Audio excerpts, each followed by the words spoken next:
बात स्टार्ट करते हैं। तो हमने लास्ट लेक्चर में क्या किया था? लास्ट लेक्चर में हम लोगों ने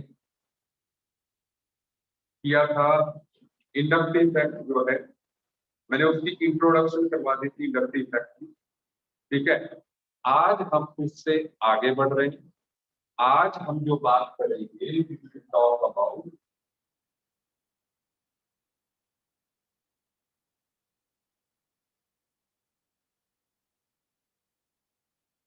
एप्लीकेशन ऑफ इंडक्टिव इफेक्ट।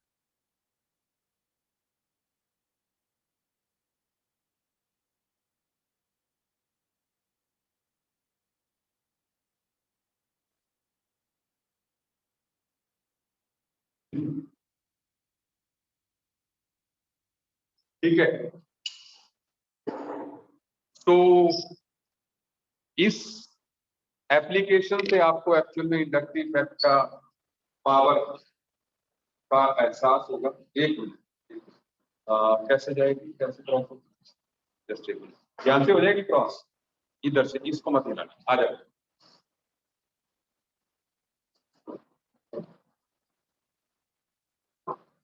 बस ठीक। मैंने बोला था ना, what is KS concept, Kuldeep Sharma concept, कल बताया भी था यार मैंने। ठीक है, अच्छा चलिए बात स्टार्ट करते हैं। तो इंडक्टिव इफेक्ट की एप्लीकेशन सबसे पहले जो हम बात करने जा रहे हैं, हम बात करेंगे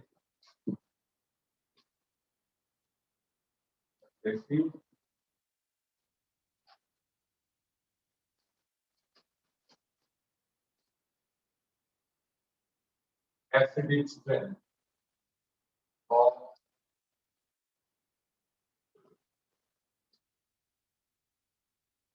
कार्बोक्सिलिक एसिड।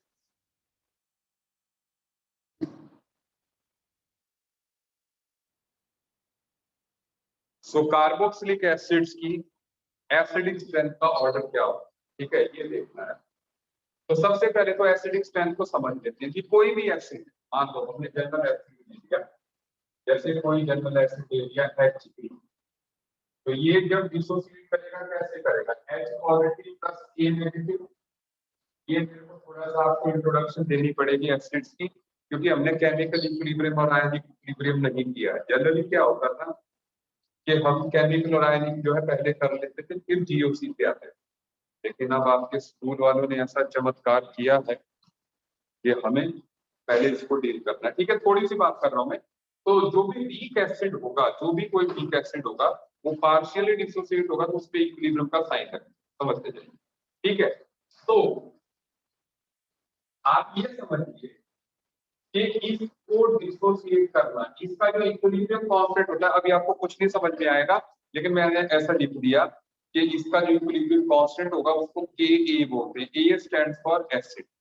बस आप इतनी बात समझ जाइए कि तो किसी भी एसिड की एसिडिक स्ट्रेंथ है, that is proportional to Ka, ठीक है, and that is inversely proportional to Pk। अब क्या होता है, मैंने कहा छोड़ दीजिए, आपने बस दो टर्म्स याद रखें। जब मैं बोर्ड की तरफ होता हूं तो आवाज नहीं आ रही, एक मिनट, क्या ऐसा हो रहा है जब मैं बोर्ड की तरफ हूं तो आवाज नहीं आ रही मेरी?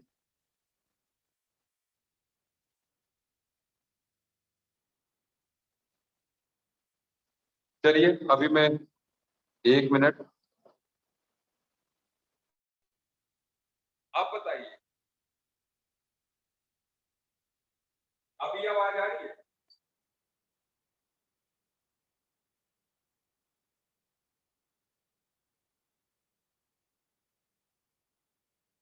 कम आ रही है? एक, नहीं लेकिन किया तो मैंने इसको, जस्ट एक मिनट, अब थोड़ा लूज कनेक्शन था। अब देखिए, अब आ रही है प्रॉपर। हाँ, वो लूज कनेक्शन यार, एक्चुअल में मैं घर से नहीं दे रहा हूँ ना, तो ये हो जाता है। सुनिए, अब आप ध्यान दीजिए। तो एसिडिक स्ट्रेंथ के प्रोपोर्शनल होगी, मतलब उतना ज्यादा ये अपना एसिड जो है ज्यादा डिसोसिएट करेगा। भाई कोई भी एसिड जो है कब ज्यादा एसिडिक होगा, जब वो H पॉजिटिव ज्यादा देगा। जितना ज्यादा H पॉजिटिव कोई एसिड देगा उतना ज्यादा वो एसिडिक होगा। ठीक है। अच्छा, और ये ध्यान रखिएगा कि एसिडिक स्ट्रेंथ के प्रोपोर्शनल है और पीके के इनवर्सली प्रोपोर्शनल। बेटा विवेक, अभी के और पीके को हम रट लेते हैं। मैं ऐसा इसलिए कह रहा हूं क्योंकि पता क्या है, आपको दरअसल क्वेश्चन होंगे जीओसी में जिसमें कि बोल दिया होगा arrange in decreasing order of के, arrange in decreasing order of PK. तो इसलिए के ए पीके को मैंने एक ही बात से खत्म कर दिया कि आपने अगर के पूछा है तो decreasing order of acidic strength, और अगर पीके के डिक्रीजिंग ऑर्डर में पूछा है तो increasing order of acidic strength. Is it okay? जो सबसे वीक एसिड होगा उसका पीके सबसे बड़ा होगा।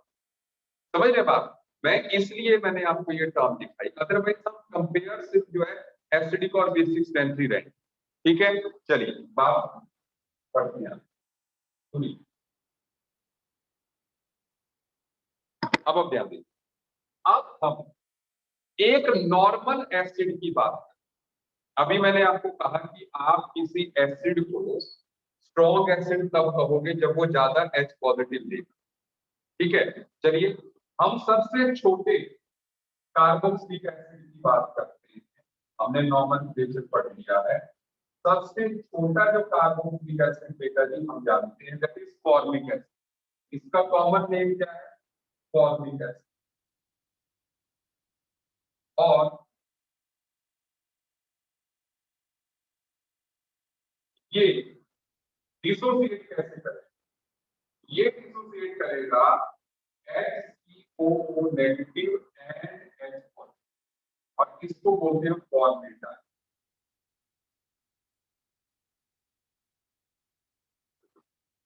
इजी टू, ठीक है, ध्यान दीजिएगा, मजा आने वाला इस कॉन्सेप्ट में जो है। ठीक है, तो यहाँ पर आप एक बात देखिए कि भैया फॉर्मिक एसिड है,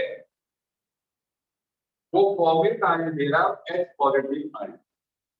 ठीक है, लेकिन और हमने कहा जितना ये H पॉजिटिव देगा उतना जो है हमारा फॉर्मिक एसिड जो है ज्यादा एसिडिक। ठीक है, तो पहले हमने ये देखना है कि आखिर इस H पॉजिटिव को किसने पकड़ रखा? तो यहां पर ऑक्सीजन ने H पॉजिटिव को पकड़ रखा है। सही बात है, सभी लोग जानते हैं ऑक्सीजन ने हाइड्रोजन को पकड़ रखा है। ठीक है सर, बीच बीच में वॉइस कट हो रही है, सिग्नल विग्नल की प्रॉब्लम होगी यार। और तो क्या सभी को वॉइस कट हुई मिल रही है? नहीं नहीं, आयुष्मान का क्लियर आ रहा है। ठीक है, सबको क्लियर जा रही है, नहीं हो रही है कट हुई। ठीक है, अच्छा सुन लें आप। अच्छा, एक मिनट, मैं हो सकता है मैंने चैट्स जो है पर्सनल पे लगाए हैं। एक मिनट, जस्ट आप एक दूसरे की कन्वर्सेशन जो है देख सकते हो। ठीक है, अच्छा सुनिए, अब बात को फिर से शुरुआत करते हैं। तो मैंने कहा हमारी हाइड्रोजन को ऑक्सीजन ने पकड़ रखा, और इसमें दो चीजें। एक बात तो है कि ऑक्सीजन और हाइड्रोजन के बीच में कोवलेंट बॉन्ड। सही बात है भाई, हाइड्रोजन हमारा किस तरीके से पकड़ा गया है मॉलिक्यूल, तो यहां पर ऑक्सीजन और हाइड्रोजन के बीच में कोवलेंट बॉन्ड है। ठीक है, इट इज कोवलेंट। और दूसरी एक बात और है, दूसरी बात ये है, ये बताओ ऑक्सीजन और हाइड्रोजन में से ज्यादा इलेक्ट्रोनेगेटिव कौन? ऑक्सीजन और हाइड्रोजन में से ज्यादा इलेक्ट्रोनेगेटिव कौन है? जल्दी से। बिल्कुल ऑक्सीजन। ठीक है, तो ऐसे में ऑक्सीजन हाइड्रोजन में से ज्यादा इलेक्ट्रोनेगेटिव ऑक्सीजन है, तो ऑक्सीजन पे डेल्टा नेगेटिव आना चाहिए और हाइड्रोजन पे डेल्टा पॉजिटिव आना चाहिए। बोलवाना चाहिए कि नहीं? ठीक है, नए बैच वाले मान लें कि भाई ऐसे आता है जो ज्यादा इलेक्ट्रोनेगेटिव है, जैसे कल मैंने कहा था कि भाई उस पे डेल्टा नेगेटिव जो है ज्यादा इलेक्ट्रोनेगेटिव पे आएगा। Is it okay? हाँ मनप्रीत, ये तुम्हारे नेटवर्क में प्रॉब्लम हो सकती है, मेरी आवाज यहाँ से क्लियर जाए, ठीक है? तुम देख लो, जूम इन कर लो। क्यों? वॉइस से फर्क पड़ता है? कुछ फर्क पड़ता है जूम इन करने से? नहीं, ठीक है। अच्छा सुनो, दिखाई दे रहा है वैसे सब कुछ जो बोर्ड पे मैं लिख रहा हूँ? हाँ आयुष्मान कह रहा है वॉइस इज क्लियर, ओके। चलिए बात को आगे बढ़ा। तो मैंने कहा कि कोवलेंट बॉन्ड है, और दूसरी बात आप ये देखो, हाइड्रोजन और ऑक्सीजन के बीच में यहाँ डेल्टा नेगेटिव और यहाँ डेल्टा पॉजिटिव आने की वजह से जो है एक और अट्रैक्शन डेवलप हो। नेगेटिव और पॉजिटिव भी तो एक दूसरे को अट्रैक्ट करेंगे, ठीक है? कोई बात नहीं विवेक, अब जूम नहीं मैं कर सकता, मैं थोड़ा बड़ा लिखने की ट्राई करता हूँ, ठीक है? क्योंकि मैंने पूरे बोर्ड को ये किया हुआ ना कवर जो है, तो फिर कुछ गड़बड़ हो जाएगी, ठीक है? और मैं ज्यादा गड़बड़ जो है यहाँ पर मैं ट्राई करता हूँ तेरे को कंफर्टेबल करने की, बस इतना कर सकते हैं, 1 मिनट जस्ट लीव। हाँ अब तेरे को मुझे लगता है बड़ा दिख रहा होगा, ठीक है? 1 मिनट देना,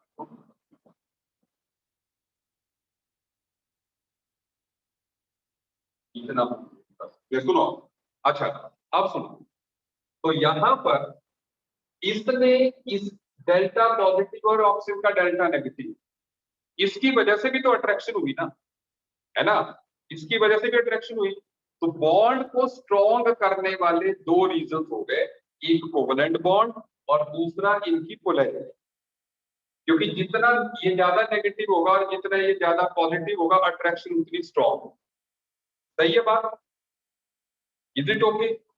अच्छा, अब क्योंकि हमने लिखा है रिलेटिव एसिडिक स्ट्रेंथ, तो हम किसी और एसिड से कंपेयर कर, सुनते जाना, कंपेयर करते हैं। देखो अभी मैं एक बात कर रहा हूं, ध्यान दीजिएगा, बड़े आराम से समझा रहा हूं मैं आपको, ठीक है? और सब बच्चों को जो है ये समझ आ जानी चाहिए बात, ये इसका कॉमन नेम है एसिडिक एसिड, और इसका नाम है एसीटेट आयन।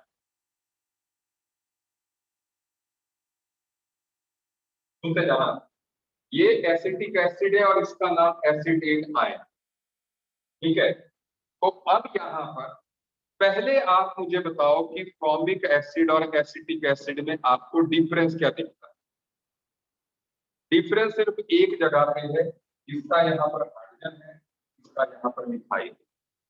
सही बात है, हाइड्रोजन और मिथाइल का ही डिफरेंस है, बाकी ये फंक्शनल ग्रुप वाला हिस्सा जो दोनों का सेम, ठीक है? तो ऐसे में अब देखो, जब भी आपको कंपैरिजन करना है तो आपके डिफरेंस वाले हिस्से को ही देखना है। सुनते जाइए, तो ऐसे में पहले मुझे बताओ, पहले जब भी आपने कंपैरिजन करना है, आप जानते हो कोवलेंट बॉन्ड इसमें भी है और इसमें भी डेल्टा नेगेटिव और डेल्टा पॉजिटिव वैसे ही आप लिखते, सुनते जाना आपने। अब मैं लॉजिक दे रहा हूँ आप, इस पे डेल्टा नेगेटिव और डेल्टा पॉजिटिव वैसे ही आपने लिख देना, ठीक है? हर बार जब भी आपको एसिड्स को कंपेयर करना है। अब मुझे बताओ, ये तो हाइड्रोजन है, ना ही ये प्लस आई है ना ही ये माइनस आई, सही बात है? लेकिन ये मिथाइल क्या होता है? प्लस आई होता है कि माइनस आई होता है? प्लस या minus? Methyl is a plus I group और माइनस आई ग्रुप, कल लिस्ट दी थी। प्लस आई ग्रुप, बिल्कुल, है ना? जितने भी एल्काइल ग्रुप है सारे प्लस आई ग्रुप, तो इसका मतलब मिथाइल इज प्लस आई। अब सुनो, अब ध्यान दीजिए, बस बोर्ड पे देखिए, बस, ठीक है? बोर्ड पे देखिए, तो अगर जो है ये प्लस आई ग्रुप है, तो दैट मीन्स ये इलेक्ट्रॉन डेंसिटी क्या करेगा, देगा। ये इलेक्ट्रॉन डेंसिटी देगा, है ना। Electrons have to go away from it, मतलब इससे इस तरफ को इलेक्ट्रॉन जाएंगे अगर ये प्लस आई, तो ऐसे में ये क्या करेगा, इस ऑक्सीजन पे डेल्टा नेगेटिव और बढ़ा देगा। और बढ़ाएगा कि नहीं? आपने देखा है जो भी प्लस आई ग्रुप है वो जो है आगे वाले एटम्स पे डेल्टा नेगेटिव चार्ज बढ़ाते हैं, जबकि माइनस आई वाले डेल्टा पॉजिटिव क्रिएट करते हैं। सही बोला कि नहीं? सही है सर? नो?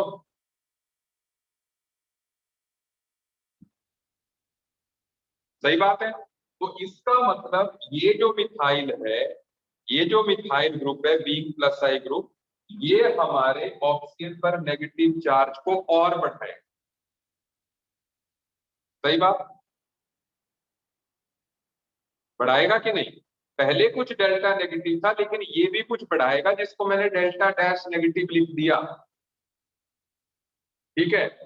अब जब अब मुझे एक बात का आंसर, अब मुझे एक बात बताओ, एक बात बताओ, एक मिनट, एक मिनट। CS3 will give the electron. हमने कहा electron donating groups are called plus I, electron withdrawing groups are called minus I, तो it will repel the electron. Is it okay? लिख चुके हैं कल, ठीक है, तो उसमें कोई कंफ्यूजन नहीं होना चाहिए। प्लस आई ग्रुप में मिथाइल हमने लिखा है कल, ठीक है। सो अब मुझे ये बताओ, एक मिनट, अब आप बोर्ड पे देखिए, मुझे ये बताओ, इस डेल्टा नेगेटिव के लगने के कारण जो कि हमारे मिथाइल ने दिया, जो एक्स्ट्रा नेगेटिव चार्ज मिथाइल ने इस ऑक्सीजन पर लगाया, उसके कारण ऑक्सीजन हाइड्रोजन का बॉन्ड स्ट्रॉन्ग होगा या वीक होगा? इस एक्स्ट्रा नेगेटिव चार्ज के लगने, बिल्कुल सही, आयुष्मान ने सही कहा, ठीक है, स्ट्रॉन्ग होगा, क्योंकि नेगेटिव बढ़ेगा पॉजिटिव उतना ही है, तो अट्रैक्शन तो बढ़ेगी ना, Coulomb's law. So this bond will become strong. सुनते जाना, बहुत बढ़िया बात आ रही है। ये बॉन्ड जो है स्ट्रॉन्ग हो जाएगा, और देखो मैंने दिखा दिया ज्यादा, ये स्ट्रॉन्ग हो गया, किसके कंपैरिजन में स्ट्रॉन्ग? इसके कंपैरिजन। इसमें सिर्फ डेल्टा नेगेटिव डेल्टा पॉजिटिव है, इसमें डेल्टा नेगेटिव भी है, डेल्टा डैश नेगेटिव भी है, और डेल्टा पॉजिटिव, तो अट्रैक्टिव फोर्स यहाँ पे स्ट्रॉन्ग हो गई। और जब यहाँ पर स्ट्रॉन्ग हो गई बेटा जी, तो हाइड्रोजन को निकालने में यहाँ पर परेशानी होगी, आप आसानी से हाइड्रोजन को नहीं तोड़ सकते हैं। सही बात है। आप इस हाइड्रोजन को आसानी से, मैंने कहा इसका नेगेटिव चार्ज और मिथाइल का, भाई एक नेगेटिव पॉजिटिव तो पोलैरिटी के कारण था, और साथ में मिथाइल के प्लस आई के कारण और नेगेटिव चार्ज बढ़ा, तो जब नेगेटिव चार्ज इस पे बढ़ गया, ठीक है, कार्बन पर भी होगा बेटा, पर उसकी हमें जरूरत नहीं है, हम जहां पे इफेक्ट करता है इंडक्टिव वहीं पे दिखा रहे हैं। अब हमें हर एक पे दिखाने की जरूरत नहीं है कि डेल्टा नेगेटिव फिर डेल्टा डैश नेगेटिव, ऐसे दिखाने की जरूरत नहीं है वैसे, ठीक है। तो समझ जा कि भाई इसका प्लस आई का इफेक्ट इस ऑक्सीजन पर होगा। सही है बात? होगा ना, है ना? बस बिल्कुल क्लियर हो रहा है। तो जब ये बॉन्ड जो है स्ट्रॉन्ग हो जाएगा, इसको तोड़ना टफ होगा, तो इसका मतलब इससे H पॉजिटिव का निकालना टफ होगा। तो ऐसे में हमारा एसिटिक एसिड फॉर्मिक एसिड से वीक एसिड होगा कि स्ट्रॉन्ग? एसिटिक एसिड जो है, अक्षर सही कह रहा है, it will be weak acid, क्योंकि इसका बॉन्ड, जिसका बॉन्ड स्ट्रॉन्ग है उसकी हाइड्रोजन नहीं निकलेगी आसानी से, बहुत कम निकलेगी, तो वीक एसिड हो जाए। तो इसलिए, क्या आपको मेरी बात समझ में आ रही है? मतलब हमारा जो फॉर्मिक एसिड है, that will be stronger acid in comparison to acetic acid. क्या आपको मेरी बात समझ में आ रही है? मैंने कहा ये ऑक्सीजन हाइड्रोजन बॉन्ड स्ट्रॉन्ग हो गया इसके प्लस आई के कारण, तो उसकी वजह से जो है, हाँ बिल्कुल सही बात है आयुष्मान, क्योंकि इस बॉन्ड को टूटना चाहिए, तो जिसमें ये आसानी से टूटेगा उसमें H पॉजिटिव आसानी से जाए। तो जिसका बॉन्ड वीक होगा उसका H पॉजिटिव आसानी से जाएगा, तो वो स्ट्रॉन्ग एसिड होगा। क्या आपको मेरी बात समझ में आ रही है?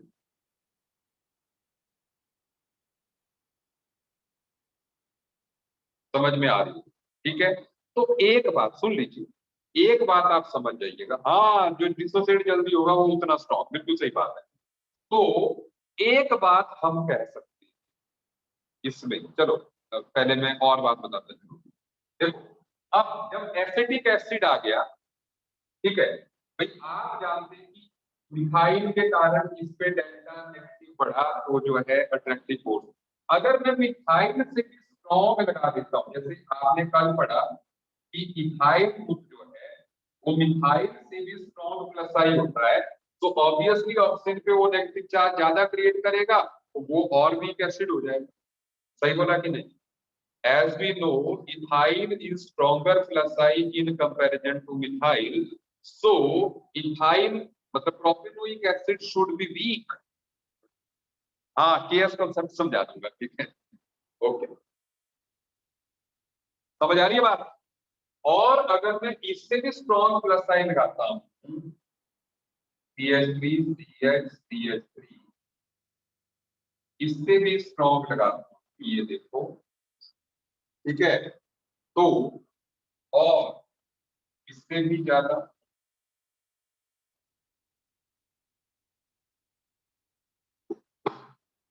तो जितना स्ट्रॉन्ग जो है मैं प्लस आई ग्रुप लगाऊंगा, आप ऑर्डर देख सकते हैं, ये सबसे स्ट्रॉन्ग प्लस आई कहा था, फिर उससे कम ये कहा था, उससे कम ये कहा था, उससे कम ये कहा था, उससे कम हाइड्रोजन कही थी। सही बात है। कल वाले लेक्चर में अगर आप ग्रुप्स को ध्यान दें तो ग्रुप्स मैंने एग्जैक्टली सेम उठाए, ये वाला, ये वाला, ये वाला, ये वाला, ये वाला। सही बात है। ये सबसे स्ट्रॉन्ग प्लस आई, फिर ये, फिर ये, फिर ये, फिर ये। मेरी बात समझ में आ रही है कि नहीं?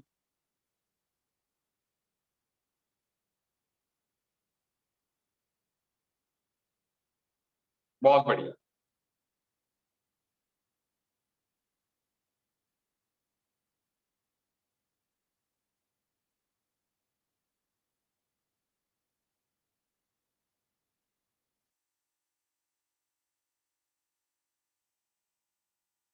अब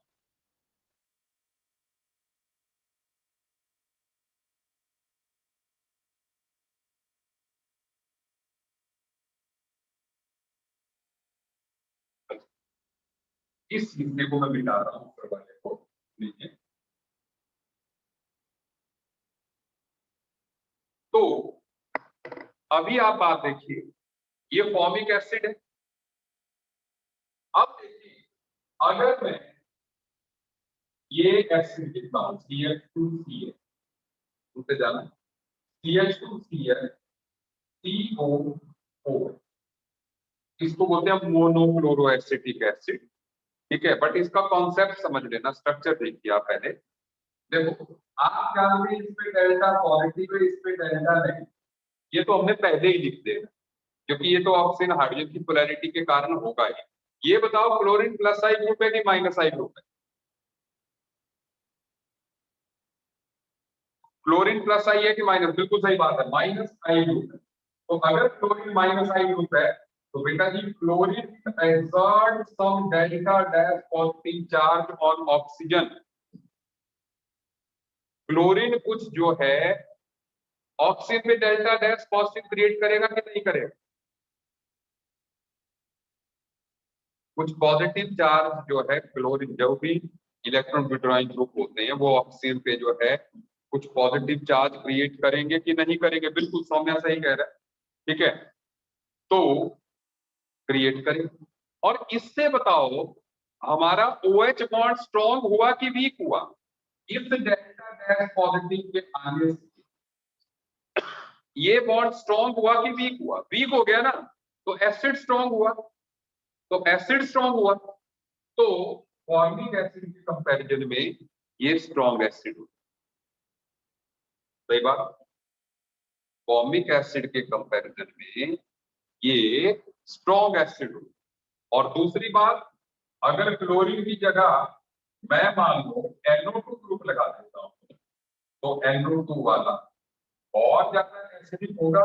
रीजन भी ये और स्ट्रॉन्ग माइनस आई है, ये तो वीक माइनस आई है ना, आप देखो ऑर्डर में ये ज्यादा स्ट्रॉन्ग माइनस आई है। ठीक है, ये तो तीसरे चौथे नंबर पे ये आता है, ये तो लास्ट जैसे में आता है। ठीक है, तो इसलिए जितना स्ट्रॉन्ग माइनस आई होगा उतना हमारा कार्बोक्सिलिक एसिड जो है स्ट्रॉन्ग एसिड होगा। वो बेटा बोलो, बात समझ में आई कि नहीं? ठीक है, तो एक बात हम कह सकते हैं कि जो इलेक्ट्रॉन विड्रॉइंग ग्रुप्स जब वो लगेंगे कार्बोक्सिलिक एसिड पर, देखते जाओ, जो इलेक्ट्रॉन विड्रॉइंग ग्रुप्स है या माइनस आई ग्रुप्स जो है, अगर वो कार्बोक्सिलिक एसिड पे लगेंगे तो वो स्ट्रॉन्ग एसिड होगा in comparison to formic acid. जबकि अगर कोई इलेक्ट्रॉन डोनेटिंग ग्रुप लगा होगा तो वो वीक एसिड हो जाएगा in comparison to formic acid. मेरी बात समझ में आई? तो मतलब इलेक्ट्रॉन विड्रॉइंग ग्रुप्स जो है, या इलेक्ट्रॉन विड्रॉइंग ग्रुप मतलब माइनस आई और इलेक्ट्रॉन डोनेटिंग मतलब प्लस आई। प्लस आई वाले एसिडिक स्ट्रेंथ को घटाते हैं और माइनस आई वाले जो है एसिडिक स्ट्रेंथ को बढ़ाते हैं। समझ आई बात सबको? नए बच्चों को भी आ गई समझ? नए बैच वालों को भी आ गई समझ?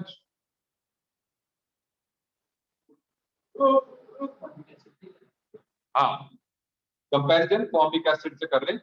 फिर देखो पता क्या है, हम इससे कंपैरिजन करेंगे, फिर इनका आपस में ही हो गया। अगर मैं इसको हटा भी देता हूँ तो भी तो ऑर्डर यही रहेगा। ठीक है, वो तो मैंने कंपैरिजन के लिए ऐसे लिखा, आप इसको हटा दो, इलेक्ट्रॉन विड्रॉइंग वाला इलेक्ट्रॉन डोनेटिंग से ज्यादा ही होगा। सही है बात? सही है सर? नो, नोट कर लिया आपने?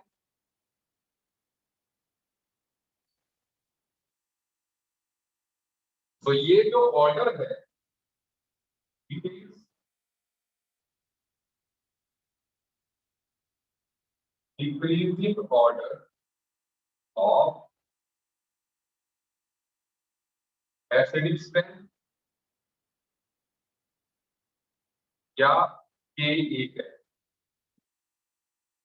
Ke का डिक्रीजिंग ऑर्डर जो है, जैसे ये सारा डिक्रीजिंग ऑर्डर, ठीक है, और Pka का उल्टा होगा, इसका Pka सबसे ज्यादा होगा।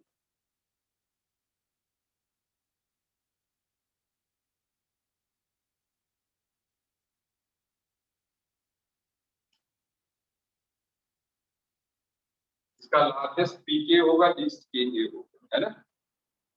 समझ आ गई? सबको समझ में आ रही है?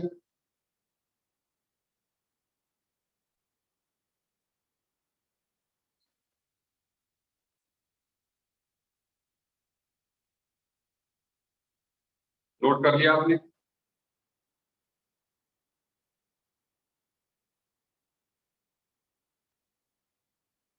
बहुत बढ़िया।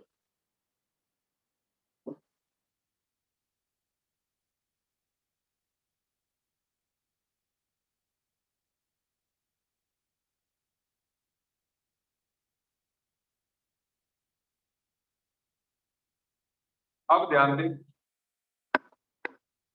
अब ध्यान दें बात पे। देखो ये तो हमने एक जनरल ऑर्डर कर दिया, ठीक है, दूसरा देखते हैं। जैसे अगर हम एक और ऑर्डर देते हैं, जैसे मान लीजिए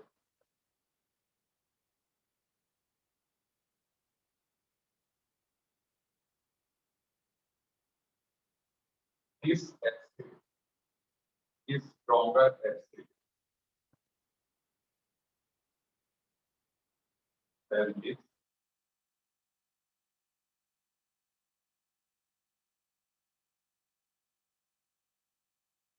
then क्यों?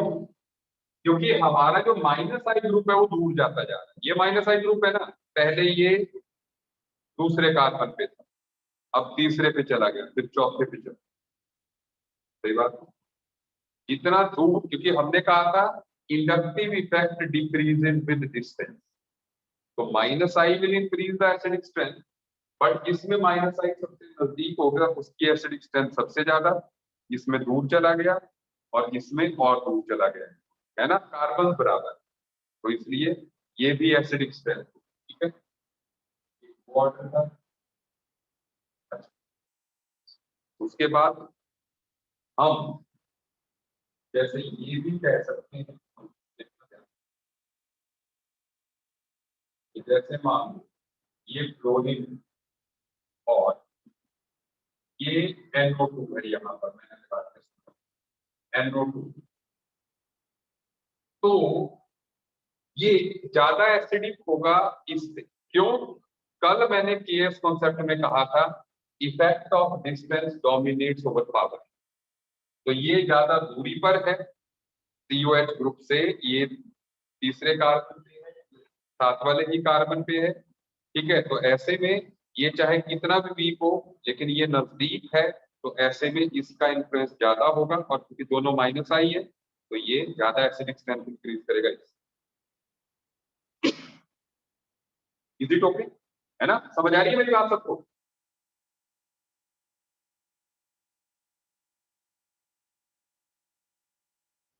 चलिए बहुत बढ़िया। अच्छा, एक और देख लेते हैं, दैट इज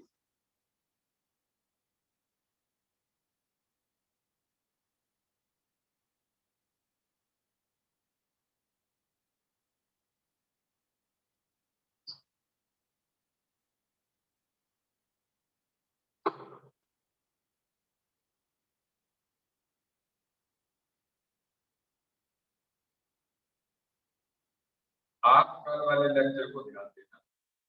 कल वाले लेक्चर में मैंने ये साफ लिखाया कि ट्रिपल बॉन्डेड जो एल्काइन वाला ग्रुप है वो ज्यादा माइनस आई है डबल बॉन्डेड से देन सिंगल बॉन्डेड से। देखो माइनस आई ग्रुप में देखो, तो ये ज्यादा माइनस आई है डबल बॉन्ड वाले, triple bonded C, triple bond C ज्यादा minus I than C double bond C, और ये तो प्लस आई है, सही है। तो इसलिए ये ज्यादा एसिडिक, ये कम, और ये सबसे सही बात है। समझ आ रही है बात?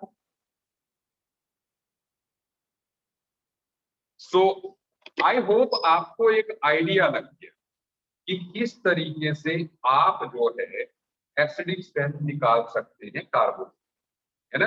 मैंने 3-4 एग्जांपल्स आपको दे दिए, सो उससे जो है आपको आइडिया लग गया कि किस तरीके से आपने देखना है कार्बोक्सिलिक एसिड, ठीक है। चलिए, सो एक तो हो गई ये application relative acidic strength of carboxylic. अब देखते हैं आगे।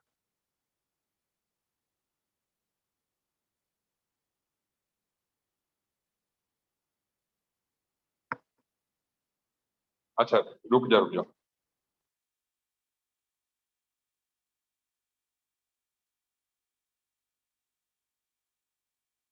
देखो जो एसिडिक स्ट्रेंथ का ऑर्डर होगा वो के का है, उसका रिवर्स जो है पीके का, इसका के ए ज्यादा होगा, उसका पीके कम, ठीक है। अब देखिए,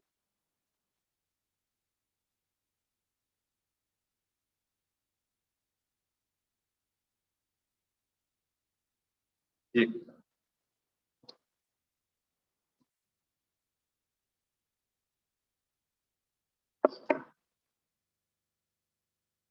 तो सेकंड एप्लीकेशन है,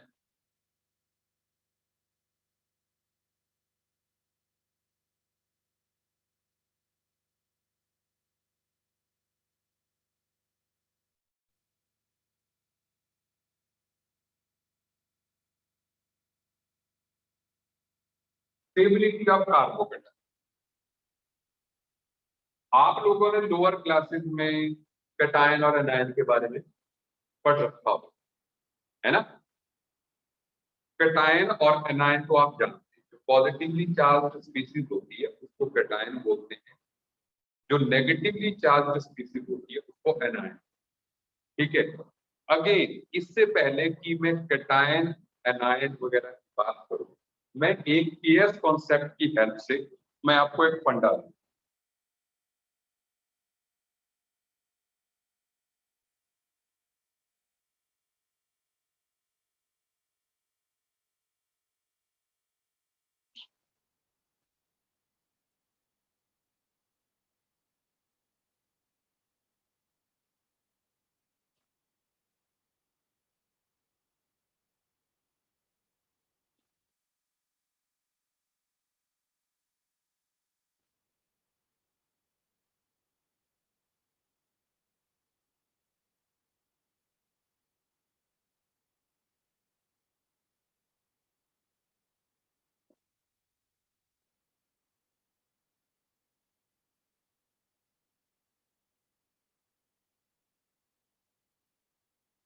पहले आप इसको नोट,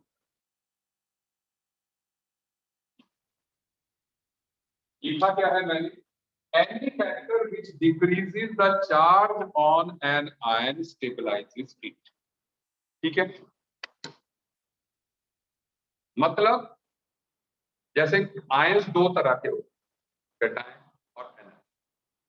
तो भाई अगर हमने कैटायन और एनायन की स्टेबिलिटी देखनी है तो कैसे स्टेबल करें, आप देखो, मतलब स्टेबिलिटी, भाई देखो किसी कैटायन पे, सुन लो, किसी कैटायन पर अगर मान लो 2 पॉजिटिव चार्ज, किसी पर 1 पॉजिटिव चार्ज, तो ऑब्वियसली 1 पॉजिटिव वाला स्टेबल होगा, क्योंकि 2 पॉजिटिव वाला तो बहुत ज्यादा अनस्टेबल होगा ना, उसपे तो डेफिशिएंसी बहुत ज्यादा होगा। ठीक है, मतलब किसी जनरल आयन की भी अगर हम बात करें, जैसे स्टेबिलिटी की बात करें, तो जैसे कोई cation, it is A positive is more stable than A2 positive and it is more stable than A3 positive। पहले तो आप अपने ध्यान में ये रखिए, जितना चार्ज कम होगा किसी आयन पे उतना ज्यादा वो स्टेबल। और ऐसे एनायन में भी मान लो it is B negative is more stable than B2 negative and B3 negative. क्या आपको मेरी बात समझ आ गई? मतलब विदाउट एक्सेप्शन। ठीक है, जितना कम चार्ज उतना बढ़िया। सही है बात? समझ आ रही है मेरी बात? ठीक है, लेकिन मैंने बेटा जी यहाँ पे कैटायन नहीं लिखा, मैंने कार्बोकैटायन। पहले आप इस चीज को नोट कर लें और ये समझ जाए मैंने क्या लिखा। ठीक है, ठीक है, तो ये सबसे सुखी एनायन, क्योंकि इसके पास नेगेटिव चार्ज कम है, इसको तो ज्यादा टॉलरेट करना पड़ा, 2 इलेक्ट्रॉन एक्स्ट्रा, इसमें 3 एक्स्ट्रा है, तो ये अनस्टेबल बहुत होगा। इसकी तरफ पॉजिटिव चार्ज टूट के पड़ेगा, इसके ऊपर भी नेगेटिव चार्ज टूट के पड़ेगा, लेकिन ये सुखी। तो जितना कम चार्ज रहेगा उतना हमारा आयन स्टेबल रहेगा, सुखी। ठीक है, चलिए अब देखते हैं तो आखिर कार्बोकैटायन होता क्या है। वैसे तो 4-5 लेक्चर्स के बाद हम कार्बोकैटायन की डिटेल, सर जिसको चाहिए 3 उसके लिए तो B3 भी स्टेबल है क्या यार?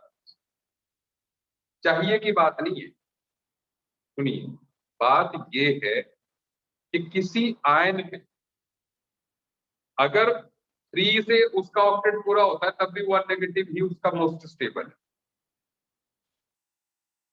ठीक है, अच्छा सुनो, अब मेरी बात को सुन लो पहले। ठीक है, चाहे उसको 3 भी चाहिए। ठीक है, तो ऐसे में हम लोग पहले कार्बोकैटायंस को समझ लेते हैं कि आखिर कार्बोकैटायन होता क्या है। कोई भी, मैं बड़ा सिंपल सा एग्जांपल दे रहा हूं, मान लो RCl। RCl आप समझ सकते हैं, आर कोई भी अल्काइल ग्रुप, जैसे मिथाइल इथाइल कुछ भी हो सकता है। ठीक है, सुनते जाओ, मिथाइल या इथाइल कुछ भी हो। तो इसमें 2 इलेक्ट्रॉन है, आप जानते हैं इस बॉन्ड में 2 इलेक्ट्रॉन है। तो जब ये बॉन्ड को हेटेरोलिटिकली टूटे, क्या हेटेरोलिटिकली बॉन्ड की ब्रेकेज को क्लीवेज बोलते हैं। तो वो 2 तरह की होती है, हेटेरोलिटिक और होमोलिटिक। हेटेरोलिटिक की बात यहाँ पे कर रहा हूँ, हेटेरोलिटिक में आयन बनते हैं, होमोलिटिक में फ्री रेडिकल। फ्री रेडिकल की बात में करेंगे, तो इसमें R पॉजिटिव बनेगा एंड Cl नेगेटिव। तो ये जो है इट इज कार्बोकैटायन। सही बात है, हम कार्बोकैटायन की बात कर रहे हैं, तो कार्बोकैटायन ऐसे। ठीक है, मतलब क्लोरीन दोनों इलेक्ट्रॉन्स ले गया बॉन्ड, तो फिर R पॉजिटिव एंड Cl। और जो कार्बोकैटायंस हैं जिनकी हम बात अभी करने जा रहे हैं वो ऐसे, देखो बोर्ड पे ध्यान दीजिए।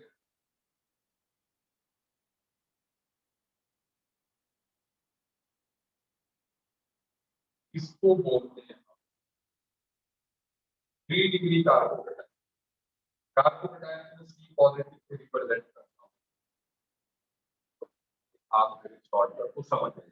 3 डिग्री कार्बोकैटायन है, थोड़ा सा बोर्ड से बाहर निकल।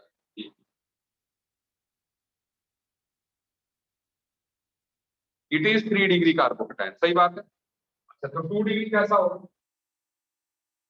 2 डिग्री में क्या है? 2 डिग्री ऐसा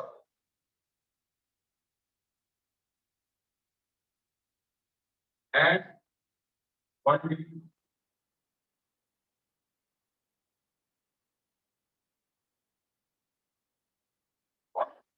फिर छोटा होता है।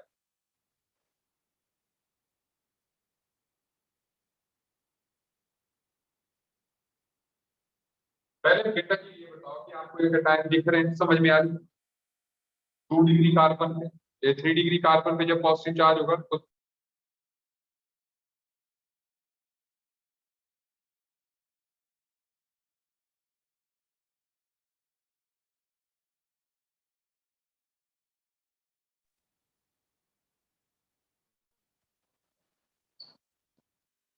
सुनो आएगी अब, ठीक है। तो अब यहाँ पर अब हमने देखना है इन तीनों चारों कैटायन में, हमने देखना स्टेबिलिटी कैसे देखी जाए। ध्यान देना, सब बोर्ड पे ध्यान देंगे। देखो आप जानते हो कि ये मिथाइल जो है प्लस आई, तो जो पॉजिटिवली चार्ज कार्बन है उसके साथ कितने मिथाइल ग्रुप लगे हैं, कितने दिख रहे हैं बोर्ड पे लिखो, लिखो चैट में। पॉजिटिवली चार्ज कार्बन के साथ कितने मिथाइल ग्रुप लगे हैं? 3, बिल्कुल। तो इसका मतलब अगर हर एक का में कुछ नेगेटिव का हो भाई, ये हर एक जो है कुछ तो नेगेटिव देगा ना भाई, हर एक की वजह से इस कार्बन पे कुछ डेल्टा डैश नेगेटिव आएगा, डेल्टा नेगेटिव आएगा। तो मैंने डेल्टा 3 नेगेटिव कर दिया, 1 नेगेटिव 1 नेगेटिव 1 नेगेटिव 3 नेगेटिव, तीनों की वजह से, सही है बात। और इसमें कितने लगे हैं? 2 ही प्लस आई लगे हैं, तो इसमें डेल्टा 2 नेगेटिव, और इसमें सिर्फ एक ही लगा है तो डेल्टा नेगेटिव, सही बात है। और मैंने कल के ही लेक्चर में ये बता दिया था कि जो डेल्टा नेगेटिव होता है ना उसको आप 5% मानिए। तो इसका मतलब इस पे 15% नेगेटिव चार्ज है, इस पे 10% है, इस पे 5% है और 0% है। पॉजिटिव तो पूरा है, पॉजिटिव तो सभी पे कैटायन है ही ना, कैटायन तो पूरा है। समझते जाइए मेरी बात। अगर आप मेरे कॉन्सेप्ट को समझ गए तो बहुत आसानी से बात समझ में आएगी। देखो भाई पॉजिटिव तो पूरा है, लेकिन नेगेटिव जो है इसमें 15% नेगेटिव है, इसमें 10% नेगेटिव है, इसमें 5% है, इसमें 0% है। तो मतलब अगर कैंसिल भी होगा तो इसमें 85% पॉजिटिव रहेगा।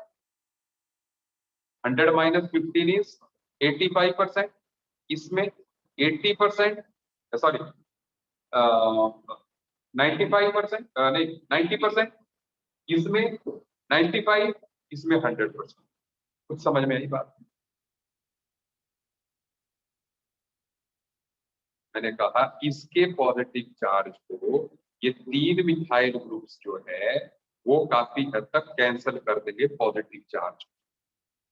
जैसे मैंने आपको ट्रिक बताया है कि आप हर एक का 5-5% मान लो, तो 15% इसने कैंसिल किया तो 85% पॉजिटिव चार्ज इस पे रहा, इस पे 90 रहा, इस पे 95 रहा, इस पे 100 रहा। तो सबसे ज्यादा जिस पे पॉजिटिव चार्ज रहेगा वो मोस्ट अनस्टेबल है। मैंने कहा था any factor which decreases the charge on ion stabilizes that ion।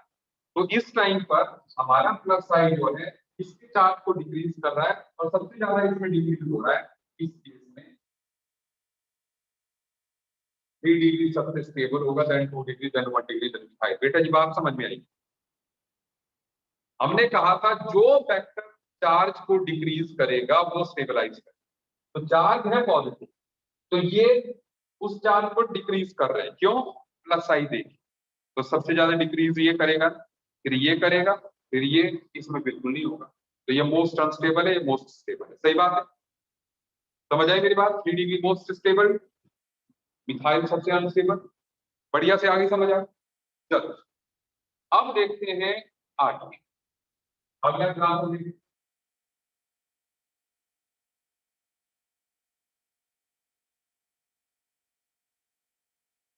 Stability of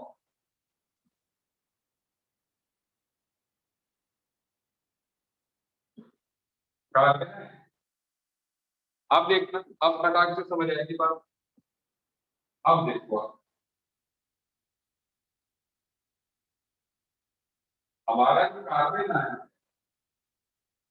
वो भी ऐसे ही होता है, 3 डिग्री, ठीक है।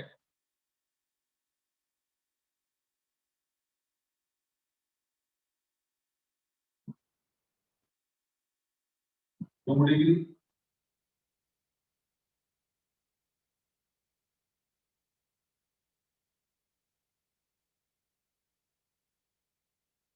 वन डिग्री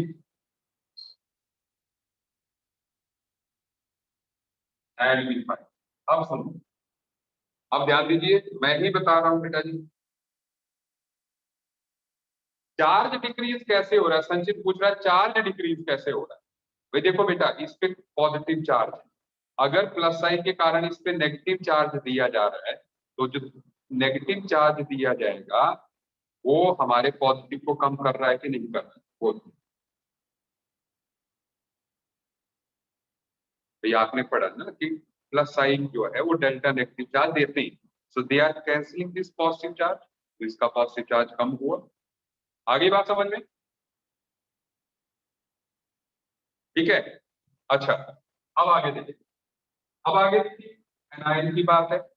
अब एनायन में क्या है, ये 3 है प्लस साइन, तो ये क्या करेंगे, नेगेटिव चार्ज बढ़ाएंगे, इंक्रीज करेंगे, और इसमें थोड़ा कम इंक्रीज करेंगे, इसमें थोड़ा कम, तो ये मिथाइल कार्बन आयन है। तो सबसे ज्यादा स्टेबल कौन सा लगता है,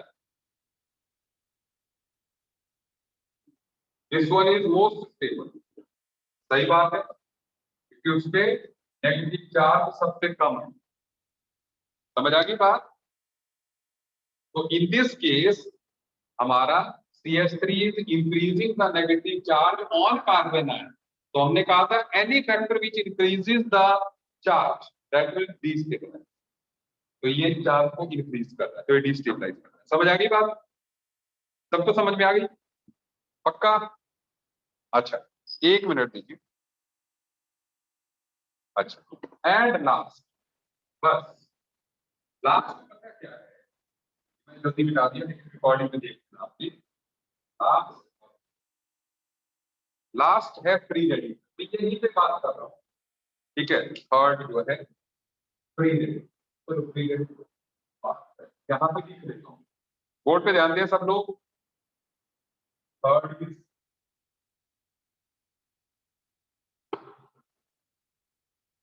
स्टेबिलिटी ऑफ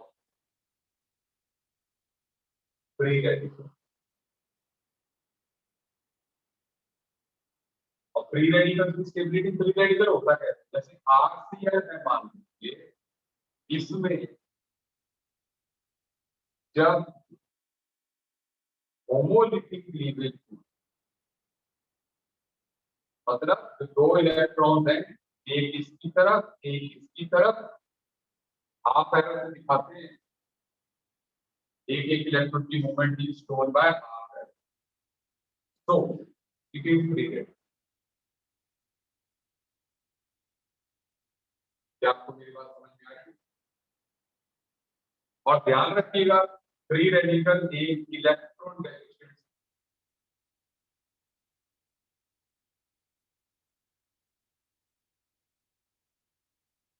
मतलब इलेक्ट्रॉन कम होते हैं, ऑक्टेट नहीं होता ना कार्बन का पूरा, फिर जैसे मैं यहाँ पे दिखा रहा हूँ, आप देखिए मैं यही बताना चाहता हूँ। तो ये 3 डिग्री फ्री रेडिकल हो गया, 2 डिग्री फ्री रेडिकल हो गया, ये 1 डिग्री फ्री रेडिकल हो गया, और ये मिथाइल। समझ आ गई बात, स्ट्रक्चर तो दिख रही है ऐसी होगी, ठीक है।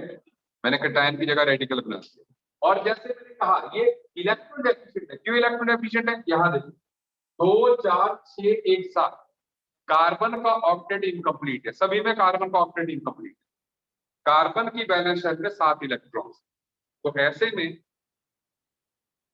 इट नीड्स इलेक्ट्रॉन्स, ये डेफिशिएंट है। तो इसको चार्ज के तौर पे ना देखिए, हम डेफिशिएंसी के तौर पे देखिए। तो जो भी प्लस आई ग्रुप होगा वो इस कार्बन को इलेक्ट्रॉन डेंसिटी देगा, तो उस डेफिशिएंसी को काफी हद तक जो है कम कर देगा।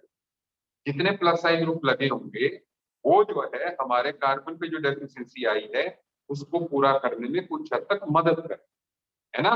तो इसलिए most stable is 3 degree, then 2 degree, then 1 degree, then methyl. बेटा जी समझ आई बात? जब मैंने बोल दिया कि डेफिशिएंसी, तो जो डेफिशिएंसी को पूरा करेगा दैट विल स्टेबलाइज। तो कौन कर रहा है पूरा? जो इलेक्ट्रॉन डेंसिटी दे रहा है। सही है बात? तो 3 डिग्री वाला most stable, then 2 degree, then 1 degree, then methyl. ठीक है, तो आप देखिए एक छोटा सा, मैंने कहा कि हमारा फ्री रेडिकल इलेक्ट्रॉन डेफिशिएंट है, ऐसे में मिथाइल ग्रुप जो है उसको इलेक्ट्रॉन डेंसिटी देंगे तो उसकी डेफिशिएंसी को काफी हद तक पूरा कर देंगे। तो उसकी वजह से जो है हमारा ये 3 degree free radical most stable होगा, then 2 degree, then 1 degree, then methyl. आई बात समझ में?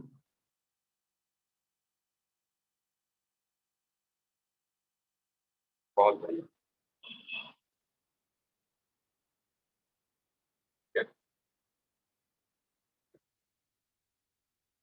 सो मुझे लगता है 5 बज गए। क्या टाइम हो गया भाई? क्योंकि मुझे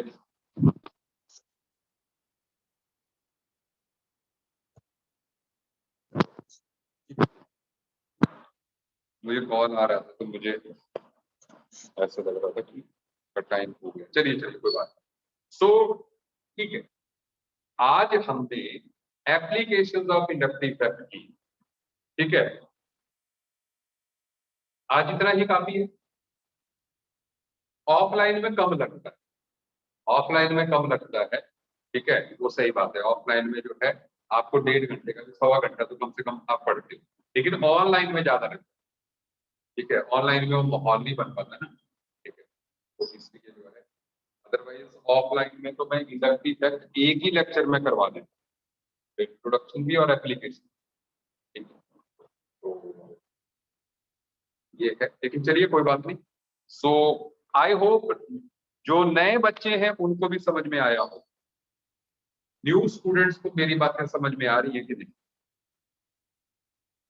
बढ़िया से समझ में आ रही है तो ही हाँ करना। मालविका ने हाँ कर दी, बहुत बढ़िया, बहुत बढ़िया। ठीक है,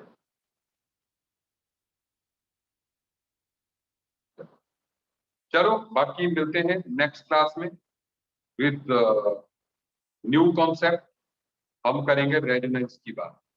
रेजोनेंस मैंने केमिकल बॉन्डिंग में, रेजोनेंस बेटा जी मैंने केमिकल बॉन्डिंग में जो है करवा भी दिया था थोड़ा बहुत, लेकिन वो थोड़ा बहुत ही करवाया था। मैंने कहा था कि जीओसी में मैं करवाऊंगा, लेकिन जीओसी बहुत जल्दी ही आ गई, है ना। तो इसलिए हम कल वाले लेक्चर से रेजोनेंस इफेक्ट को स्टार्ट करेंगे। ठीक है, बहुत बढ़िया फंडा है। चलिए ओके बाय।